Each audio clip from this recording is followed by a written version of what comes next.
AP చేపట్టనున్న Godavari Banakacherla అనుసంధాన project విషయంలో తెలంగాణ అభ్యంతరాలను పరిగణలోకి తీసుకుని ముందుకు వెళ్లనున్నట్లు కేంద్ర జలశక్తి శాఖ మంత్రి సిఆర్ పాటిల్ స్పష్టం చేశారు. గత నెలాఖరులో ముఖ్యమంత్రి రేవంత్ రెడ్డికి లేఖ రాసినట్లు తెలిసిందే. ఈ ప్రాజెక్టుకు సంబంధించిన డిజైన్లు, సర్వేలను చేపట్టనున్నట్లు ఏపీ ప్రభుత్వం కేంద్రానికి సమాచారం అందజేసిన నేపథ్యంలో స్పందించినట్లు సమాచారం. లింకుకు సంబంధించి ఏపీ పంపిన ప్రీ ఫీజిబిలిటీ రిపోర్టును సిడబ్ల్యూసీ పరిశీలిస్తోందని లేఖలో కేంద్రం స్పష్టం చేసింది. ఈ ప్రాజెక్టు టెక్నో ఎకనామికల్ అప్రైజల్ ప్రక్రియ పూర్తి చేయనున్నట్లు కేంద్రం తెలంగాణకు సూచించింది.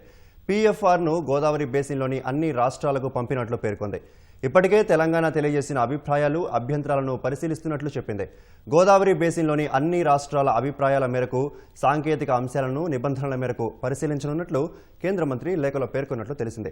కేంద్రానికి ఏపీ పంపిన పీఎఫ్ఆర్ను వ్యతిరేకిస్తూ ఈ ఏడాది జూన్లో సీఎం రేవంత్ రెడ్డి, మంత్రి ఉత్తమ్ కుమార్ రెడ్డి అభ్యంతరాలు వ్యక్తం చేస్తూ లేఖలు రాశారు. ఆంధ్రప్రదేశ్ విభజన చట్టం, గోదావరి ట్రైబ్యునల్ తదితర చట్టాలకు విరుద్ధంగా ఈ లింకును ఆంధ్రప్రదేశ్ చేపడుతుందంటూ పేర్కొన్నారు.